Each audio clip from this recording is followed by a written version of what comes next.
નમસ્કાર દર્શક મિત્રો, સ્વતંત્ર સમાચારમાં આપનું હાર્દિક સ્વાગત છે। મિત્રો, આજે ગાંધીધામ મધ્યે કોંગ્રેસ પક્ષ દ્વારા આજે ભવ્ય બાઇક રેલીનું આયોજન કરવામાં આવ્યું છે અને ફક્ત હવે પરમ દિવસે આપણે સૌ લોકોએ મતદાન કરવા જવાનું છે, એ અતિ આવશ્યક છે।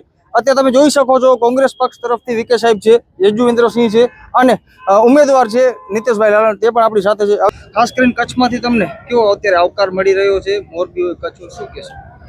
જ્યારે લગભગ આજે સમસ્ત વિસ્તારનો મેં લોકસભા મત વિસ્તારનો પ્રવાસ કરેલો છે, ત્યારે લોકોમાં ખૂબ ઉત્સાહ અને ઉમંગ સાથે અમને આવકાર આપ્યું અને આ વખતે વિશ્વાસ આપ્યું છે કે અમે આ વખતે પરિવર્તન માટે અને કોંગ્રેસને આપને મત કરીશું।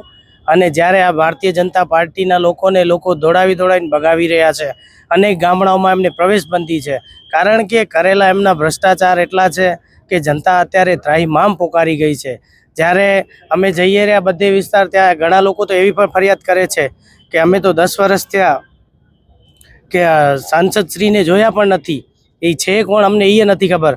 ઘણા વિસ્તારોમાં આવી બધી વાતો જાણવા મળી છે। ત્યારે હમણાં અને લગભગ મોટા ભાગના ગામોમાં અમે પોતે પ્રવાસ કર્યો છે અને લોકો ખૂબ ઉત્સાહભેર અમને સમર્થન આપી રહ્યા છે। જ્યારે આમના પ્રત્યે ભારતીય જનતા વિરુદ્ધ ખૂબ આક્રોશ છે મોટા પાયે, એટલે આ વખતે ખૂબ ઐતિહાસિક લીડથી કોંગ્રેસ પક્ષ જીતશે, કારણ કે કચ્છના જે બેસિક ફેસિલિટીના પ્રશ્નો છે એને એ લોકો વાંચા આપવામાં તદ્દન નિષ્ફળ નીવડી છે। ચાહે નર્મદાના નીરની વાત હોય, આ સરકારમાં વેપારીઓ ત્રાહિમામ છે, યુવાઓ બેરોજગાર છે, મહિલાઓ પર અત્યાચાર દિવસે ને દિવસે વધતા જાય છે, આરોગ્ય સ્થિતિ કથળતી ગઈ છે, બધી રીતે તમામ મોરચે નિષ્ફળ આ સરકાર।